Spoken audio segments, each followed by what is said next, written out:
వాళ్ళ మాటలు విని సేవకు పనికిరాను అనుకున్నాను, అనవసరంగా పుట్టాను అనుకున్నాను. అలాంటి టైంలో ఒకరోజు కూర్చొని ఏడుస్తూ ఎవరు లేని చోట కంట్లో నీళ్ళు ఉన్నాయి కదా, ఆ నీళ్ళకి కింద ఉన్న చిన్న చిన్న రాళ్ళు మనుషుల్లాగా కనిపించారు నాకు. అంటే మీటింగ్లో జనాలందరూ కూర్చుంటే ఎలాగ ఉంటుందో అలాగే చిన్న చిన్న ఇసుక రాళ్ళన్నీ కూడా మనుషులు, ఎక్కువ మంది మనుషులు కూర్చుంటే ఎలా ఉంటారో అలా కనిపించారు.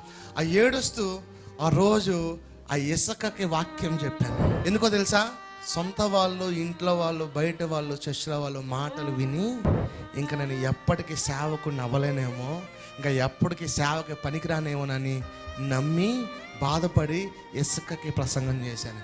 ఆ ఇసుకకి ప్రసంగం చేసింది నా దేవుడు చూశాడు. ఒకరోజు అదే ఇసుక లాంటి మనుషులు ఎదుట దేవుడు నన్ను నిలబెట్టి వాక్యం చెప్పించుకున్నాడు. ఎందుకు ఈ మాట చెప్తున్నానంటే, నీవు మనుషుల మాటలు విన్నప్పుడు మనకు నిరుత్సాహం వస్తుంది. మనుషుల మాటలు వచ్చినప్పుడు ఏంట్రా ఈ బతుకు అనిపిస్తుంది.